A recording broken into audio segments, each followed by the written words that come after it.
এবারে সুখে থাকার উপায় বলে দিলেন অপু বিশ্বাস।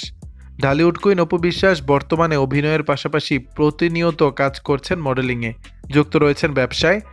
এত ব্যস্ততার মাঝেও প্রায় সামাজিক যোগাযোগ মাধ্যমে ছবি শেয়ার করে তাক লাগিয়ে দেন ভক্তদের। কখনো ভক্তদের ভালোবাসা পেয়েছেন, আবার কখনো তার নানান কর্মকাণ্ড সৃষ্টি করেছে সমালোচনার। শুধু তাই নয়, এই নায়িকার জীবনেও আর সাধারণদের মতো সুখ দুঃখ এসেছে। বলা বাহুল্য, ঢালিউড কিং শাকিব খানের সঙ্গে বিচ্ছেদের পর অপু বিশ্বাসের সুখের ঘাটতি হতে শুরু করে। তা অনেকটাই অনুমেয় তাদের অনুরাগীদের কাছে। তবে এই নায়িকা মনে করেন, জীবনে যা কিছুই ঘটুক না কেন, সুখে থাকতে হলে যে কোনো ব্যাপারেই প্রত্যাশা থামাতে হবে। সম্প্রতি সামাজিক মাধ্যমে অপু বিশ্বাসের এক সাক্ষাৎকারের ভিডিও ছড়িয়ে পড়েছে। সেখানে অপুকে সুখে থাকার করণীয় কি সে প্রসঙ্গে কথা বলতে শোনা যায়। এই ঢালিউড কুইন তখন বলেন, আমার কাছে মনে হয় যে সুখে থাকার জন্য একটা মানুষকে যে কোনো জায়গায় মানিয়ে নিতে হয়, তাহলেই সুখটা সম্পূর্ণভাবে চলে আসে।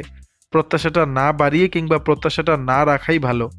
অপু বিশ্বাসের সেই কথা ছড়িয়ে পড়ার পর তার অনুরাগীরা নায়িকার সঙ্গে একমত পোষণ করেন। অনেকে এটিকে উপদেশ হিসাবেও সাদরে গ্রহণ করে নিয়েছেন।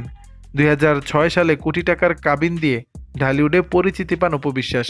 শাকিব খানের সঙ্গে জুটি বেঁধে নিয়মিত হন এই নায়িকা। এরপর থেকেই ক্যারিয়ারের জনপ্রিয়তার তুঙ্গে থাকেন অপু।